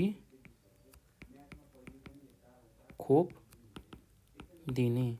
त्यस्तै अर्को के गर्न सकिन्छ भन्दाखेरि चिकित्सकको परामर्श लिई औषधिको प्रयोग। चिकित्सकको परामर्श लिई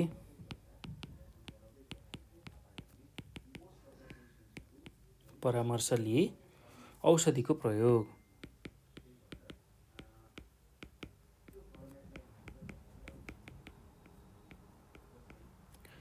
ल यति कुरा तपाईँहरूले यसको उत्तरमा लेख्न सक्नुहुन्छ। अब यसमा अझै कुराहरू थप्न सकिन्छ। अब सुरुमा त हामीले स्वस्थ गर्भवती महिलाले स्वस्थ शिशुहरूको जन्म दिन्छन् भनेर लेख्छौँ, तसर्थ महिला गर्भवती भएदेखि नै उनको स्वास्थ्यको ख्याल गर्नुपर्छ। गर्भवती महिला अथवा गर्भवती अवस्थामा आउन सक्ने जुन समस्याहरूबाट बच्न चाहिँ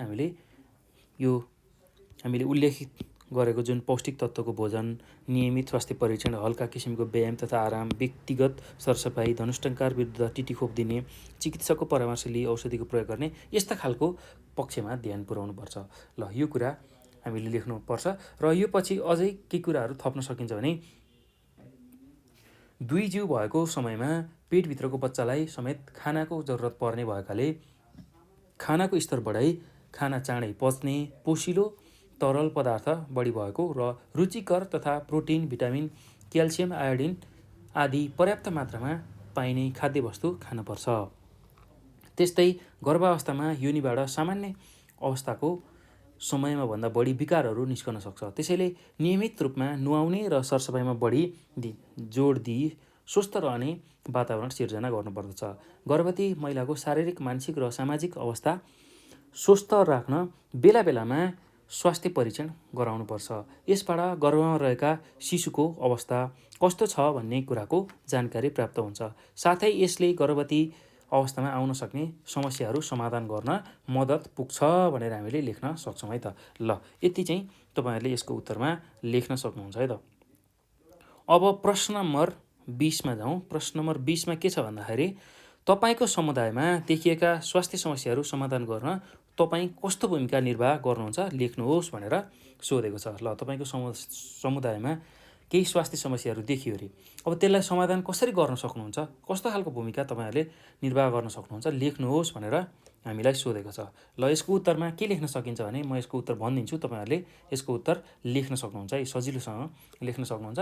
र अब यसको उत्तरमा के लेख्न सकिन्छ भने मेरो समुदायमा देखिएका स्वास्थ्य समस्याहरू समाधान गर्न म निम्न भूमिकाहरू निर्वाह गर्न सक्छु। ल, पहिलो भूमिका के हुनसक्छ भन्दा जनसमुदायमा स्वास्थ्य शिक्षाको प्रचार प्रसार प्रभावकारी बनाउने र स्वास्थ्यको महत्त्व तथा यसको ख्याल राख्ने तरिकाबारे जनचेतना जगाउने अथवा गराउने। ल, त्यो कुरा लेखिसकेपछि अब दोस्रो बुँदामा के लेख्न सक्नुहुन्छ भने समुदायमा उचित सरसफाइ, ढल निकासको व्यवस्था, अस्पताल, सार्वजनिक शौचालयको व्यवस्था गर्न तथा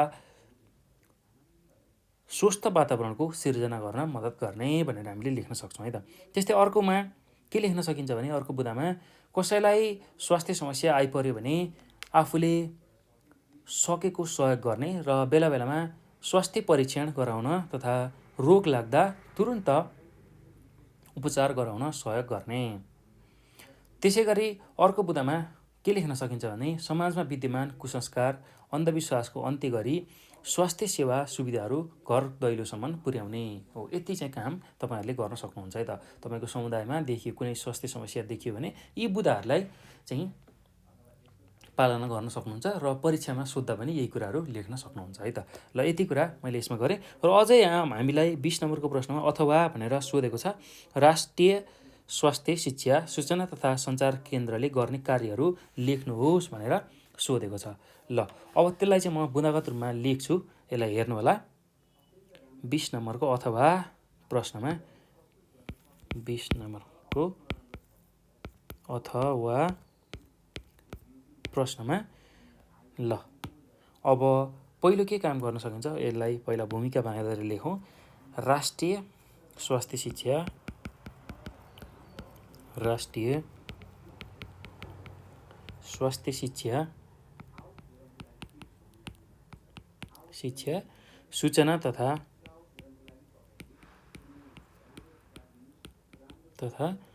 सञ्चार केन्द्रले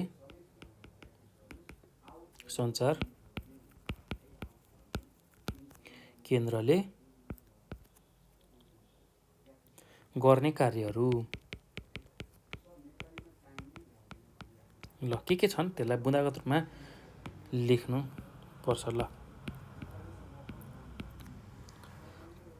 के गर्न सकिन्छ भने पहिलो बुँदामा के लेख्न सक्नुहुन्छ, सर्ने र नसर्ने रोगबाट बच्ने उपायहरूको बारेमा पम्पलेट, पर्चा आदि माध्यमबाट जनचेतना जगाउने। सर्ने र नसर्ने रोगहरूबाट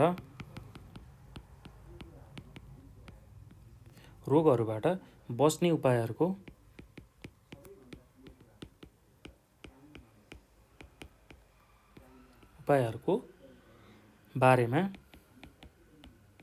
बारेमा पम्पलेट, पर्चा आदि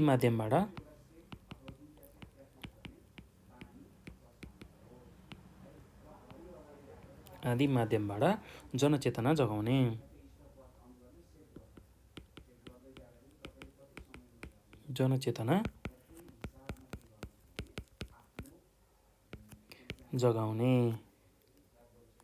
ल त्यस्तै दोस्रो बुँदामा के लेख्न सकिन्छ भने समुदायमा उचित जुन समुदायमा एउटा चेतना फैलाउनु पर्ने हो, त्यो चेतना फैलाउनको लागि रेडियो, एफएम तथा टेलिभिजन मार्फत स्वास्थ्य सम्बन्धी जनचेतना चाहिँ समुदायमा पुग्ने गरी फैलाउने र यस्ता कार्यक्रम उत्पादन र प्रसारण गर्ने।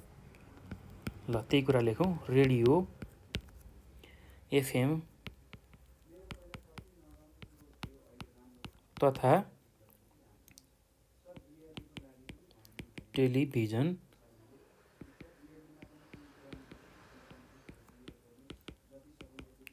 मार्फत स्वास्थ्य सम्बन्धी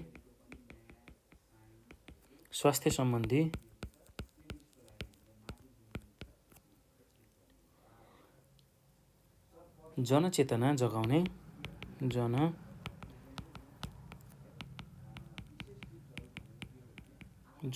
जगाउने तथा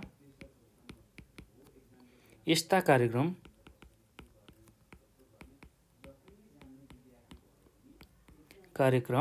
उत्पादन र प्रसारण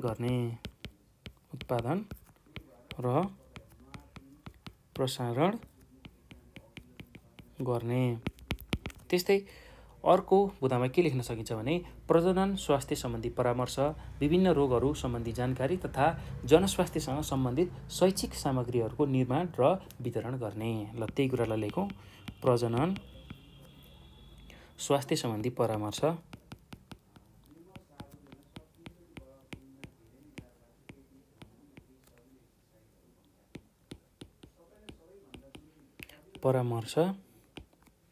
विभिन्न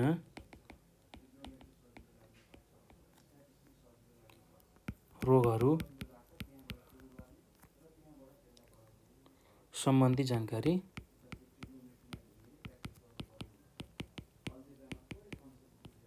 जानकारी तथा जनस्वास्थ्यसँग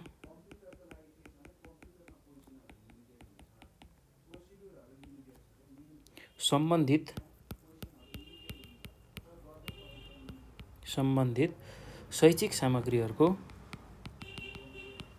शैक्षिक सामग्रीहरूको निर्माण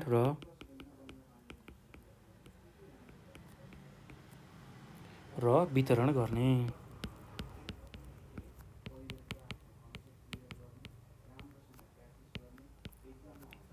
ल त्यस्तै अर्को के गर्न सकिन्छ भन्दाखेरि पत्र पत्रिका एवं आम सञ्चारका अन्य साधनहरूमा स्वास्थ्य सन्देश प्रकाशन एवं प्रसारण गर्ने। पत्र पत्रिका एवं आम सञ्चारका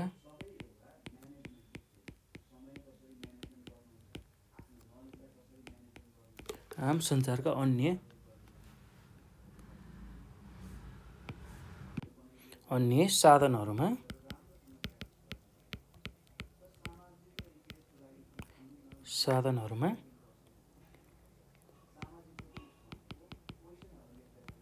स्वास्थ्य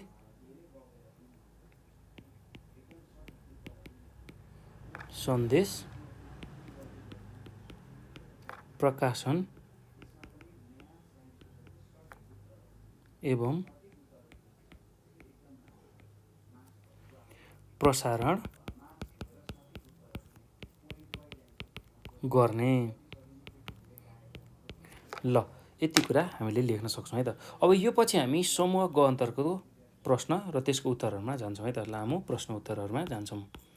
ल समूह गमा लामो प्रश्नहरू छन् र त्यसको उत्तरहरू हामीले दिनुपर्नेछ। र अब पहिलो प्रश्न के छ भन्दाखेरि, पहिलो प्रश्न,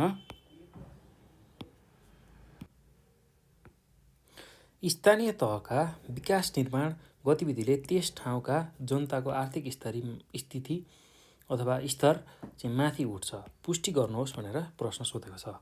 ल हेर्नुहोस् त, स्थानीय तहको विकास निर्माण गतिविधि भयो भने त्यहाँ बस्ने जुन जनताहरू छन् उनीहरूको आर्थिक स्थिति अथवा आर्थिक स्तर चाहिँ माथि उठ्छ। कसरी भनेर पुष्टि गर्नुहोस् भनेर सोधेको छ। ल अब यसको उत्तरमा हामीले के लेख्न सकिन्छ भने यसको उत्तर ध्यानपूर्वक तपाईँहरूले सुन्नु होला। यसको उत्तर म व्याख्या गर्छु। ल यसमा के उत्तर लेख्न सकिन्छ भन्दाखेरि स्थानीय तहका विकास निर्माण गतिविधिले त्यस ठाउँमा जनताको आर्थिक स्थिति अथवा आर्थिक स्तर माथि उठ्छ।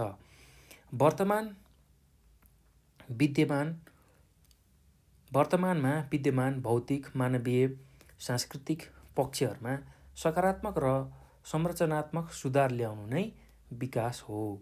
कृषि, उद्योग, स्वास्थ्य, सुरक्षा, आवास, सञ्चार, शिक्षा, प्रविधि, मानव संसाधन, रोजगार, संस्कृति आदि पक्षहरू विकास निर्माण गतिविधिका रूपमा लिन सकिन्छ। त्यस्तै स्थानीय तहका विकास निर्माण गतिविधिबाट नयाँ क्षेत्रहरूमा रोजगारीका अवसरहरू सिर्जना गर्न सकिन्छ। कुनै पनि विकास निर्माणका गतिविधि जस्तै सडक निर्माण, कृषिजन्य वस्तुको विकास, उद्योगको सञ्चालन आदिमा अर्धदक्षदेखि दक्षसम्मका जनशक्तिको आवश्यकता पर्दछ। त्यसकारण विकास निर्माणका गतिविधिका कारण रोजगारीको सिर्जना भई मानिसहरूको आम्दानीमा वृद्धि हुन जान्छ, जसबाट उनीहरूको जीवनस्तर सुध्रिन्छ, जसले गर्दा देशको प्रति व्यक्ति आय एवं राष्ट्रिय आम्दानीमा समेत वृद्धि गर्न सकिन्छ। पर्यटन, उद्योग, पशुपालन, कृषि उपज, जडीबुटी आदि राष्ट्रिय आयका प्रमुख स्रोत हुन्। यस्तो स्रोतहरूलाई चाहिँ हामीले प्रयोग गरेर देशको आर्थिक विकासको लागि प्रयोग गरेर मनकी आम्दानी गर्न सकिन्छ है त। त्यो कुरा तपाईँहरूले लेख्नु होला। अब यसले के गर्छ भन्दा देशको आर्थिक विकासका लागि महत्त्वपूर्ण भूमिका खेलेको हुन्छ। स्थानीय स्रोत साधनको समुचित परिचालन गर्दै व्यापक जनसहभागिताबाट स्थानीय स्तरमा आम्दानी वृद्धि गर्न सकिन्छ भनेर लेख्न सक्नुहुन्छ। त्यस्तै अब अर्को अनुच्छेदमा के लेख्न सकिन्छ भने विकास कार्यका लागि अपरिहार्य मानिएका विभिन्न स्थानीय वस्तुहरूको उत्पादन गर्ने उद्योगहरूको निर्माणले औद्योगिक विकास हुन्छ। यसले गर्दा देशमा खेर गइरहेको मानवीय तथा प्राकृतिक साधनहरूको सही परिचालन हुन्छ। हाम्रो जस्तो कृषि प्रधान देशमा उत्पादित विभिन्न कृषिजन्य वस्तुहरूलाई औद्योगिकरण गरी विदेशमा सजिलैसँग निर्यात गरी आय आर्जन गर्न सकिन्छ, जसले गर्दा देशको प्रति व्यक्ति आय एवं राष्ट्रिय आम्दानीमा समेत वृद्धि गर्न सकिन्छ। स्थानीय तहका औद्योगिक विकासको प्रतिफलस्वरूप विभिन्न धातुजन्य, कपडा, त्यस्तै गरेर खाद्य, निर्माण सामग्री आदि वस्तुहरू उत्पादन गर्न सकिन्छ। त्यस्तै यसबाट स्थानीय जनतालाई आत्मनिर्भर हुने अवसर प्राप्त हुन्छ। जुन रोजगारी स्थानीय स्तरमा हामीले उत्पादन गर्न सक्छौँ, रोजगारीको सिर्जना गर्न सक्छौँ, त्यसबाट चाहिँ उनीहरूलाई आत्मनिर्भर हुन चाहिँ अवसर प्राप्त हुन्छ। यसले त्यस ठाउँको जनताको आर्थिक स्थिति अथवा आर्थिक स्तर माथि उकास्न टेवा पुर्याउँछ भनेर हामीले लेख्न सक्छौँ है त। ल अब त्यस्तै गरेर अर्को प्रश्नमा जाउँ। अर्को प्रश्नमा के लेख्न सक्नुहुन्छ भने नेपालको तराई प्रदेशमा भएको वातावरणीय विनाश रोक्न कस्ता खालका उपायहरू चाहिँ अपनाउन सकिन्छ, त्यसलाई बुदागत रूपमा अब तपाईँहरूले लेख्नु होला है त भनेर सोधेको छ प्रश्नले। ल नेपालको तराई प्रदेशमा भएको वातावरणीय विनाशलाई रोक्न कस्तो खालको प्रयास गर्नुपर्छ लेख्नुहोस् भनेर 7 अङ्कमा सोधेको छ। ल यसमा अब हामीले 7वटा बुँदाहरू लेख्छौँ र के बुँदाहरू लेख्न सकिन्छ भने त्यसमा नेपालको तराई प्रदेशमा भएको वातावरणीय विनाश रोक्न चाहिँ निम्न उपायहरू गर्न सकिन्छ भन्दै तपाईँहरूले बुँदागत रूपमा लेख्न सक्नुहुन्छ है त। र यसको पनि बुँदाहरू म भनिदिन्छु सरसर्ती। त्यो बुँदाहरूलाई मुख्य बुँदाहरूलाई तपाईँहरूले टिप्दै जानुहोला र सम्झिँदै परीक्षामा लेख्न सक्नुहुन्छ है त। ल अब पहिलो बुँदामा के लेख्न सक्नुहुन्छ भने वृक्षारोपण गरी आवश्यक वन पैदावारको समुचित उपयोग गर्न चेतना जागृति गर्ने। त्यस्तै दोस्रो बुँदामा के लेख्न सक्नुहुन्छ भने कृषि र सिँचाइका लागि प्राकृतिक पर्यावरणमा खलबल नपुग्ने गरी वातावरण मैत्री विकास कार्य तर्जुमा गर्ने। त्यस्तै अर्को बुँदामा के लेख्न सक्नुहुन्छ भने खेतीयोगी जमिनको उर्वरा शक्ति कम हुन नदिन पहाडी प्रदेशको भुछे रोक्नुपर्ने। त्यस्तै अर्को बुँदामा के लेख्न सक्नुहुन्छ भने यस क्षेत्रमा उद्योग धन्दाको विस्तार बढी भएकाले वातावरणीय जुन प्रदूषण छ त्यो अत्याधिक छ, तसर्थ कल कारखानाको निर्माण गर्दा प्रदूषण कम हुने आधुनिक यन्त्रहरू जडान गर्न सकिन्छ भनेर लेख्न सकिन्छ है त। त्यस्तै अर्को बुँदामा के लेख्न सकिन्छ भने नागरिकलाई चेतना जागरणको कार्यक्रमहरू सञ्चालन गरी स्वच्छ वातावरण सुधार गर्न प्रोत्साहित गराउने। त्यस्तै गरेर अर्को बुँदामा के लेख्न सकिन्छ भने चुरोटबाट अथवा चुरेबाट जुन बगेर गएको बालुवा छ, चुरे जुन पहाड छ त्यहाँबाट बगेर गएको बालुवाहरू गिटी चट्टान आदिले तराईको मलिलो माटो अथवा उब्जाउ माटो र खेतीयोग्य माटो पुरिरहेको छ हो, त्यस्तो खालको जुन माटो बगाएर लाने, गिटी बगाएर लाने त्यो कार्यलाई चाहिँ समयमै रोक्नुपर्छ। त्यस्तै अब अर्को बुँदामा के लेख्न सक्नुहुन्छ भने उद्योग सञ्चालन क्षेत्र वरपर बोट बिरुवा लगाई हरित पेटी बनाई उद्योगबाट निस्केको जुन फोहोर मैला छ र रासायनिक पदार्थको प्रशोधन गरेपछि मात्र अन्यत्र विसर्जन गर्नुपर्छ। त्यो कुरा हामीले लेख्न सक्छौँ है त। एक ठाउँमा जुन उत्पादन भएको फोहोरहरू छ त्यसलाई चाहिँ प्रशोधन गरेर मात्रै अन्य क्षेत्रमा चाहिँ हामीले पुर्याउनुपर्छ है त। र सकेसम्म ठोस फोहोरहरूको व्यवस्थापन गर्ने, तरल पदार्थहरूको जुन फोहोर, तरल पदार्थ रसायनहरू जुन निक्लिएका हुन्छन् त्यसको पनि उचित व्यवस्थापन गर्नुपर्ने हुन्छ है त। ल यति कुरा तपाईँहरूले यसको उत्तरमा लेख्न सक्नुहुन्छ। अब यो पछि हामी अर्को प्रश्नमा जान्छौँ। अर्को प्रश्नमा के छ भन्दाखेरि दुर्लभ वनस्पति लौट सल्लाहको परिचय दिई दुर्लभ हुनुका 4 कारण र समाधानका 4 उपायहरू उल्लेख गर्नुहोस् भनेर सोधेको छ। ल अब यसको उत्तरमा के लेख्न सकिन्छ भने तपाईँहरूले के लेख्न सक्नुहुन्छ भने लौट सल्लाह, अब यसको उत्तरमा लेख्नु होला। पहिला यसको परिचय दिउँ। लौट सल्लाह खास गरी नेपालको मध्य तथा पश्चिमी भागमा करिब 1700 मिटरदेखि 3400 मिटरसम्मको उचाइमा पाइन्छ। यो कोणधारी सदाबहार रूप हो। करिब 8 मिटर उचाइ हुने लौट सल्लाहको पात मसिनो काँगियो जस्तो हुन्छ। यसको पातबाट छारे रोग, पेट सम्बन्धी रोग, नसा तथा श्वास प्रश्वास सम्बन्धी रोग, रक्तचाप आदि औषधि बनाउनको लागि प्रयोग गरिन्छ। लौट सल्लाहको पुनरुत्पादन बिउ र हाँगाको टुक्राबाट गरिन्छ भनेर हामीले सुरुमा यसको परिचयमा यति लेख्न सक्छौँ है त। अब लौट सल्लाह दुर्लभ हुनुका 4 कारणहरू चाहिँ हामीले लेख्नुपर्नेछ र त्यसमा के लेख्न सकिन्छ भने पहिलो कारणमा के लेख्न सकिन्छ भन्दा डढेलो दाउरा सङ्कलन तथा चरण क्षेत्रको विस्तार हुँदाखेरि यो चाहिँ लोप हुने अवस्थामा अथवा दुर्लभ अवस्थामा पुगेको हामीले पाउँछौँ है त। त्यस्तै अब दोस्रो बुँदामा के लेख्न सक्नुहुन्छ भने व्यापारमा लौट सल्लाहको माग बढी भएकाले मानिसले सहज आय आर्जन गर्ने लोभले यी बिरुवाको विनाश गर्नु। त्यस्तै अब तेस्रो बुँदामा के लेख्न सक्नुहुन्छ भने जथाभावी पशुचरण हुनु।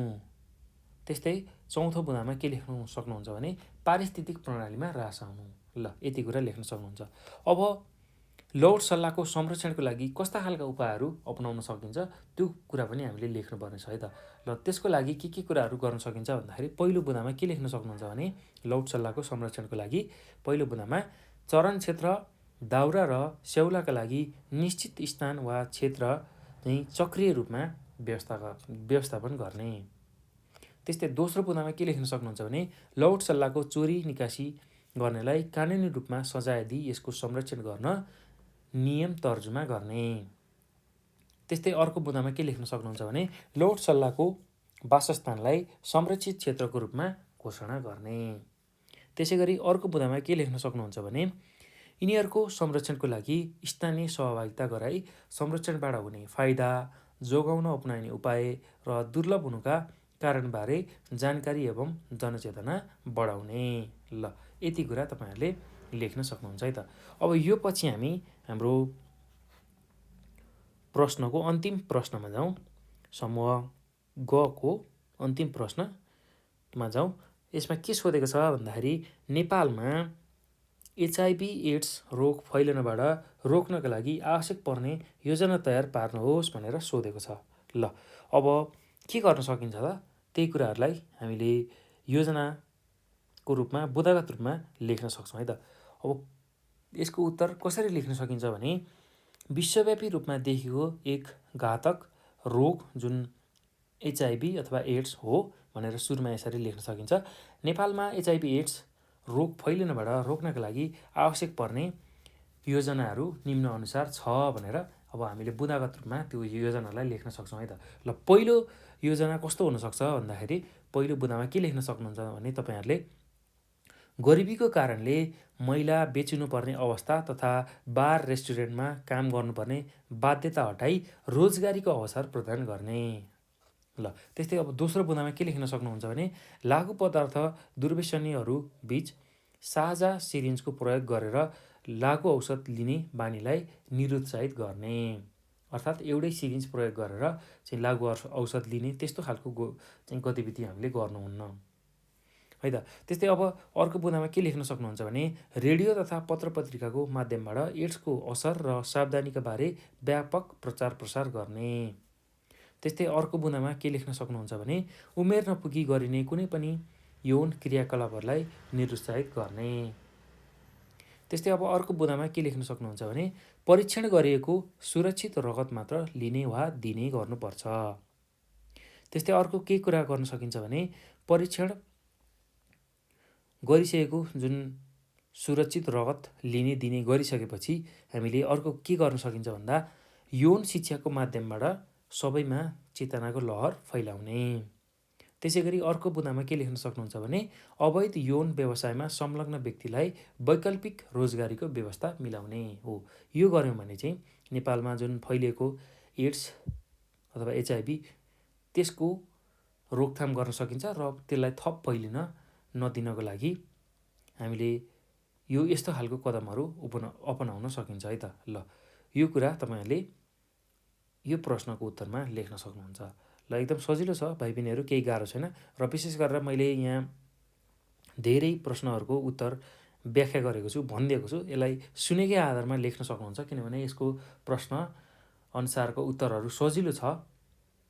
त्यही भएर मैले यसको धेरै उत्तरहरू तपाईँहरूलाई भिडियो हेर्न सजिलो होस् र सुनेरै कण्ठ हुने खालको उत्तरहरू भएको हुनाले यसको धेरै उत्तरहरू व्याख्या गरिदिएको छु। यसलाई सुनेर आफ्नो एसईको तयारी गर्न सक्नुहुन्छ है त। ल यति कुरा मैले यसमा गरेँ र भाइ बहिनीहरू तपाईँहरूले यो भिडियो हेर्दा धेरै कुराहरू बुझिसक्नु भएको छ, जानिसक्नु भएको छ। यदि कुनै कुराहरू तपाईँहरूलाई हेर्दाखेरि यो भिडियो हेर्दा कन्फ्युजन भयो भने तपाईँहरूले हामीलाई 9849595895 यो नम्बरमा कल गरेर आफूलाई लागेको जिज्ञासा समस्याहरू भन्न सक्नुहुन्छ। त्यसै गरी भाइबर र वाट्सएपमा पनि आफ्नो जिज्ञासा समस्याहरू हामीलाई राख्न सक्नुहुन्छ र त्यसको समाधान हामी तपाईँहरूमाझ लिएर आउनेछौँ है त। र साथसाथै यो भिडियो हेरिसकेपछि यो भिडियोको बारेमा आफ्नो साथीहरूलाई जानकारी दिनुहोला, सेयर गर्नुहोला र साथसाथै नेपाल अनलाइन स्कुलको युट्युब च्यानललाई पनि सब्सक्राइब गर्नुहोला र हाम्रो टिकटक र फेसबुक जुन नेपाल अनलाइन स्कुलको टिकटक र फेसबुक छ त्यसलाई पनि फलो गर्नु होला है त। ल भाइ बहिनीहरू अब यो भिडियो हेर्नुभएकोमा चाहिँ यहाँहरूलाई धेरै धेरै धन्यवाद।